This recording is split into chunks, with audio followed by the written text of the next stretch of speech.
ప్రాతూరులో ఆంధ్రప్రదేశ్ కళా నాటిక పరిషత్ నూతన ఆఫీసును ప్రారంభించారు. ఈ కార్యక్రమంలో టీడీపీ నాయకులు అరవపల్లి శ్రీనివాసరావు, కౌగంటి ప్రసాద్, కళా పరిషత్ చైర్మన్ జి. గోపాలకృష్ణ తదితరులు పాల్గొన్నారు. అనంతరం వారు మాట్లాడారు.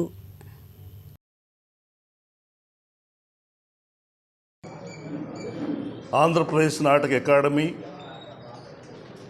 ఒక కార్యస్థలం ఆఫీస్ ఏర్పాటు చేసుకోవడం జరిగింది.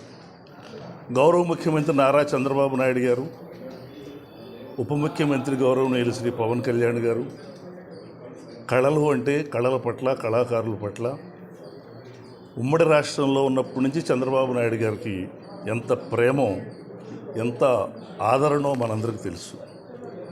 రెండవసారి నాకు నాటక అకాడమీ చైర్మన్గా ఇచ్చినందుకు ముఖ్యమంత్రి గారికి శిరస్సు వంచి నమస్కారం చేస్తూ, ఆయన ఆదేశాల మేరకు ఆంధ్రప్రదేశ్లో నాటక వికాసానికి మా కళాకారులు, రచయితలు, నటులు, నటీమణులు, మరి పరిషత్తుల నిర్వాహకులు, మరి దేవస్థానంలో కమిటీలు, ఆంధ్రప్రదేశ్లో నాటక పోషకులు ఎంతమంది ఉన్నారో వాళ్ళందరి సహకారం చేత, కళా పోషకుల యొక్క సహకారం చేత తీసుకుని ఈ నాటక రంగ అభివృద్ధికి గౌరవ ముఖ్యమంత్రి గారిని, తర్వాత మా మంత్రి గారు మరి కందులు దుర్గేష్ గారు కూడా ఎంతో, ఆయన కూడా కళాకారుడు, ఎంతో సపోర్ట్ చేస్తున్నారు మాకు.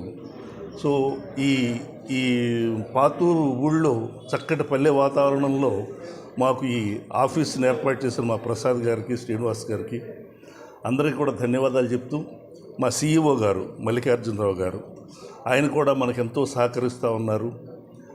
డబ్బులు తక్కువ ఉన్నా కూడా ఏదో ఒక రకంగా తీసుకొద్దామని, సెంట్రల్ గవర్నమెంట్ నుంచి తీసుకొద్దామని మా గౌరవ మంత్రివర్యులు కందులు దుర్గేష్ గారు మాకు హామీ ఇచ్చారు. కాబట్టి ఇక్కడ ఈ ఆఫీసు కళాకారుల్ని బోర్డు లేపేటప్పుడు, అకాడమీ బోర్డు పెట్టే రోజున ఆంధ్రప్రదేశ్లో ఉన్నటువంటి కళాకారులందరినీ, కళాబంధువులందరినీ పిలిచి ఆ రోజు నుంచి ఇక్కడి నుంచి ఫుల్ ఫ్లెడ్జ్డ్గా వర్క్ జరుగుతుంది అని తెలియపరుచుకుంటూ ఈరోజు నేను శుభదినంగా భావిస్తూ అందరికీ నమస్కారం. నాటక అకాడమీ మనది, మన నాటక కళాకారులది. కాబట్టి అందరం కలిసి పనిచేసుకుని నాటక కళని అభివృద్ధిలోకి తీసుకొచ్చి గౌరవ ముఖ్యమంత్రి గారి ప్రశంసల్ని, మరి కళాకారుడైనటువంటి పవర్ స్టార్ యొక్క అభిమానాన్ని కూడా మనం పొందటానికి మనం కృషి చేద్దామని మరి తెలియపరుచుకుంటూ, యువగళం పాదయాత్రతో శత్రువుల గుండెలలో సంచలనం పుట్టించినటువంటి యువనేత. నేను ఆయన గురించి పాదయాత్రకు ముందే ఒక పాట రాశాను.